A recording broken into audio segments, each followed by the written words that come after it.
Hello there again, Corky Alexander here. I want to talk about parts of the guitar, tuning, introductory matters. Okay. This is the head. This is the neck. This is the fretboard or fingerboard. Sound hole, body, tailpiece, bridge, end pin. Okay. Machine heads. Encourage people that are starting out to learn guitar to start out with acoustic guitar. It doesn't have to play really great, because if you learn to play a guitar that's hard to play, then when you get on an easier guitar, you can really fly. So don't be afraid to build up your joints and your fingers. And it's really good. Learning the guitar is really good for people that are retired to keep the movement in their fingers, and it could prevent arthritis, I think, although I've got some buddies that played a lot who also got arthritis, and I've probably got some.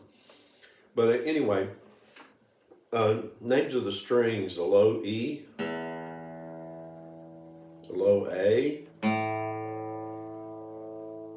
D, G, B, and E.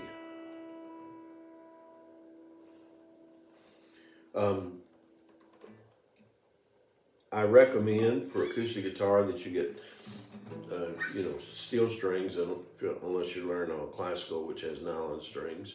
And I use light gauge.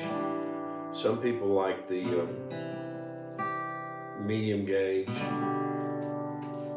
Don't get in the rut that a lot of these young men are now by getting these heavy gauge strings for the guitars and trying to be like Stevie Ray Vaughan or something. A lot of that's just macho. I mean, you probably do get a little better tone with a heavy gauge string, but if you start to do bends, then you're going to need light gauge. I mean, because it's going to be too hard to bend. So tuning, all right.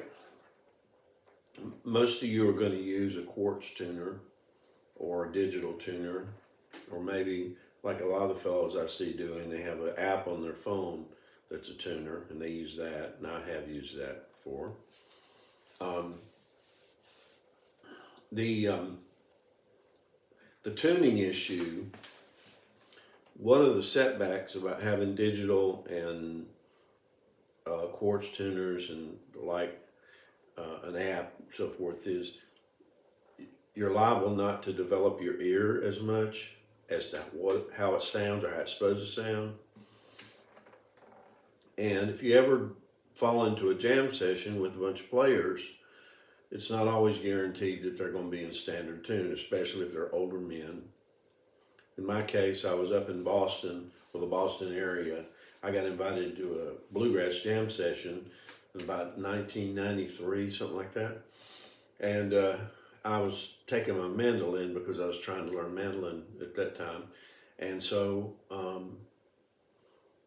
I fell into a house in the middle of a jam session, and they were already playing. And so because we didn't have those digital tuners when I was growing up, I was able to listen to what they were playing, look at the chords, and then match tune to match where they were, and learn to tune to them while they were playing. Now, I started early learning how to do this because I wanted to play the records. That's how I began to learn guitars, by playing to 45 RPM and 33 and a third RPM vinyl records. Turntables varied, so if you were in standard, it didn't mean that you would be in tune with the song. So I would take the album Rubber Soul by the Beatles, and I would turn to I think it was the second side. The first song was I've Just Seen a Face, and so I knew that very first chord of the first of the song was that E minor.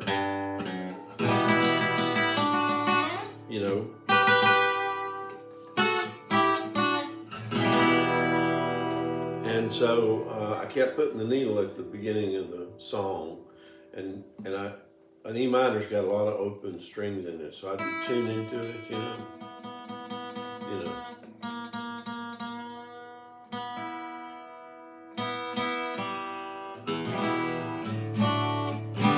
So it's important to develop an ear to the point where you can tune to something you hear. As you develop that ear, it's also going to be helpful for you in being able to find your pitch on things, especially if you're doing a lot of bends on the guitar. You want to be able to bring it up and meet that note and so forth. So this is tuning issues.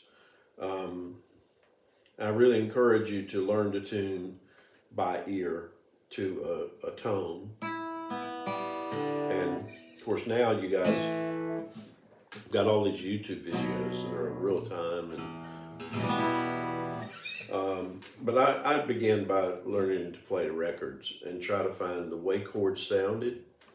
So therefore, when I was writing a song or I was accompanying somebody else, I knew which particular chord was going to be what I wanted the sound out of. Like E minor, for example, if it was I've Just Seen a Face,